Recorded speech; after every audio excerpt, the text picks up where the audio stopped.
What's up, guys? Today we're gonna be looking at something that is genuinely changing the game for AI filmmaking, Higgsfield Cinema 2.0.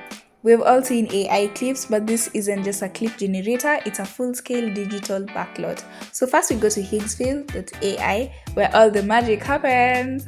So once we go there, we're gonna head to, in our dashboard, we're gonna see Cinematic Studio, and in this case we're gonna be using the latest version, which is Cinematic Studio 2.0. So step one, we build the camera rig. Basically, we have to do the steps exactly how people build or create cinematic films. So a camera rig is the first thing you have to do. It means you set up your camera, your lenses, your focal length, and your aperture. Aperture is basically typical science, and if you're familiar with microscopes and such equipment, you're okay. You'll be able to understand what this is. And also, if you're familiar with the production space. So here you're gonna see something written Studio Digital S35 box. It's a box near the generate button. So basically that's where we're gonna build our rig and basically our prompt. I'll show you that one later. So you select your camera. So I selected Studio Digital S35 box. Select your lens. I chose the warm cinema prime lens because it's more a bit filmic more than the others. I set my focal length to 35 millimeters and my aperture to f/1.4. So basically it gives a beautiful shallow depth of the field. I did my research and that's what I found best. So that's the first thing you do. You build your rig. It's called a camera rig. I'm even teaching you production lessons with this, yeah. So that's our first step. And yeah, once you've set it up according to what you want, do your research, do everything according to how you want it. You don't even need to have the skills. You can learn as you even do it. So yeah, that's the first. Second step, we're gonna be generating our hero frame. A hero frame is basically like an image we're generating through a prompt for our scenes, but now we don't call it an image, we call it a hero frame. Front end developers, where are you? So the first thing you see when you go to our website, or it's basically the main image of the main star of the show. That's how I can explain it. So I decided to go with something alienish, female-ish, futuristic. It just makes me happy. So that's the kind of prompt I put, and this is the hero frame that it gave me.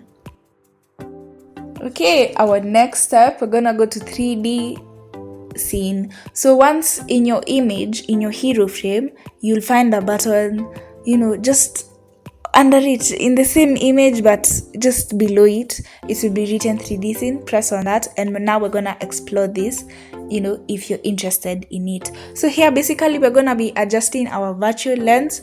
This basically controls what you want or what you want to focus on in the main scene. So I put mine to 85 millimeters just to see and to focus on the character more than the environment. But if you want to focus on both or one, you can adjust this accordingly, and it will even show you how it's gonna look like preview, or just trust the process and then you just generate. So basically that's what I was doing.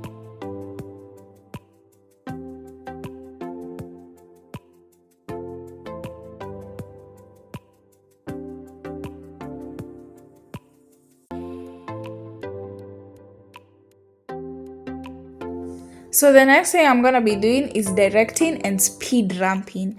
What this means is I'm controlling the speed at which my scene or the scene that is going to be generated will go at. I already have the hero frame I generated there, so automatically it brings itself there. You don't even have to move it. So there's something called genres. Genres are like effects, but then in this sense, you just need to learn the vocabulary. So that genre, you can change different genres.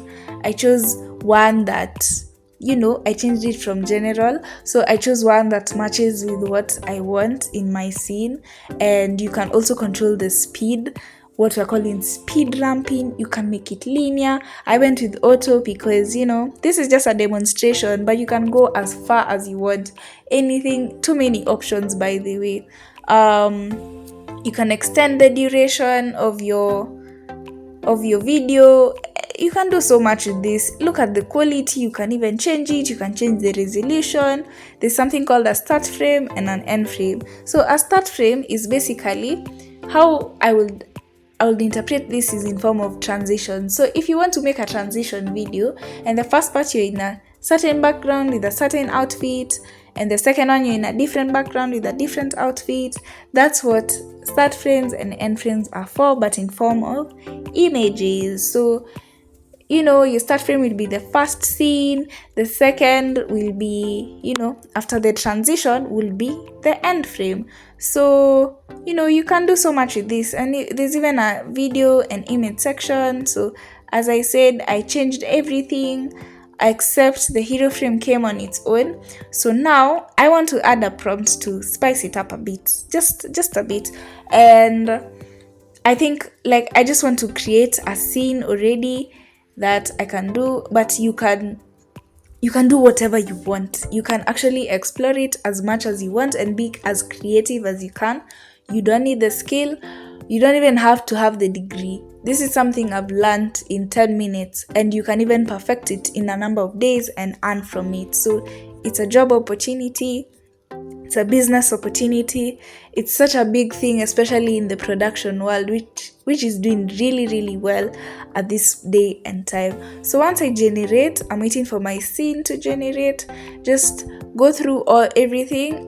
You can even adjust you can zoom in, zoom out on whatever you're doing.